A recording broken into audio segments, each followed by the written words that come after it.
Jadi ada 4 subtopik yang diambil kelompok. Yang pertama, apa itu partai politik. Yang kedua, konsep partai politik. Yang ketiga, klasifikasi partai politik. Dan yang terakhir, partai politik di Indonesia. Ya, apa itu partai politik? Partai politik adalah organisasi yang mengorganisasikan calon untuk bersaing dalam pemilihan di negara tertentu.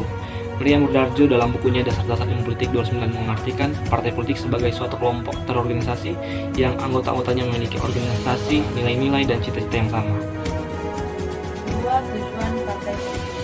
Tujuan umum partai politik pertama, mewujudkan cita-cita nasional bangsa Indonesia sebagaimana dimaksud dalam pembukaan Undang-Undang Dasar Negara Republik Indonesia tahun 1945. Yang kedua, menjaga dan memelihara ketuhanan negara kesatuan Republik Indonesia. Yang ketiga, mengembangkan kehidupan demokrasi berdasarkan Pancasila dengan menjunjung tinggi kedaulatan rakyat Indonesia. Yang terakhir, mewujudkan kesejahteraan bagi seluruh rakyat. Klasifikasi partai politik. Klasifikasi partai politik ditinjau dari komposisi dan fungsi keanggotaannya. Klasifikasi ini dapat dikelompokkan ke dalam 2 jenis partai politik, yaitu 1. Partai massa. Partai politik yang lebih mengutamakan kekuatannya berdasarkan keunggulan jumlah anggota. 2. Partai kader. 1. Partai politik yang lebih mementingkan keketatan organisasi dan disiplin kerja dari anggota-anggotanya. D. Klasifikasi partai politik ditinjau dari sifat dan orientasinya. Partai politik dengan klasifikasi semacam ini dapat dikelompokkan ke dalam 2 jenis, yaitu yang pertama, partai lindungan atau patriotic party, yaitu suatu partai politik yang pada umumnya memiliki organisasi nasional yang kendor, atau meskipun organisasi di tingkat lokal sering cukup ketat. Tujuan utama partai politik jenis ini adalah memenangkan pemilu untuk anggota-anggota yang dicalonkan. 2. Partai ideologi atau partai asas, yaitu suatu partai politik biasanya yang mempunyai pandangan hidup yang digariskan dalam kebijaksanaan pemimpin dan berpedoman pada disiplin partai yang kuat dan mengikat.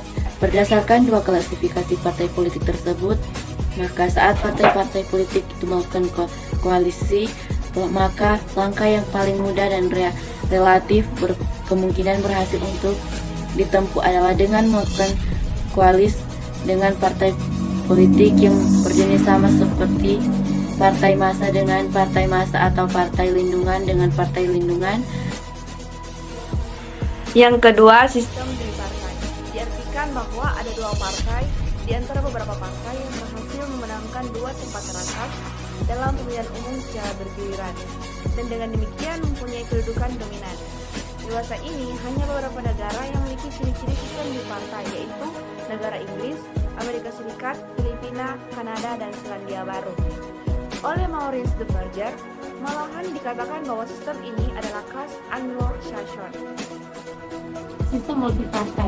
Pola multipartai umumnya diperkuat dengan sistem pemilihan perwakilan berimbang yang dimana memberikan kesempatan luas bagi pertumbuhan partai-partai dan golongan-golongan baru.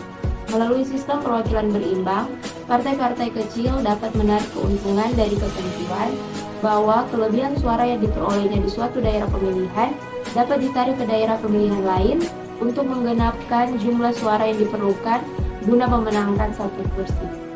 Poin 4, partai politik di Indonesia. Jadi bisa teman-teman lihat pada slide ini, ada 17 partai yang ada di Indonesia pada sekarang ini.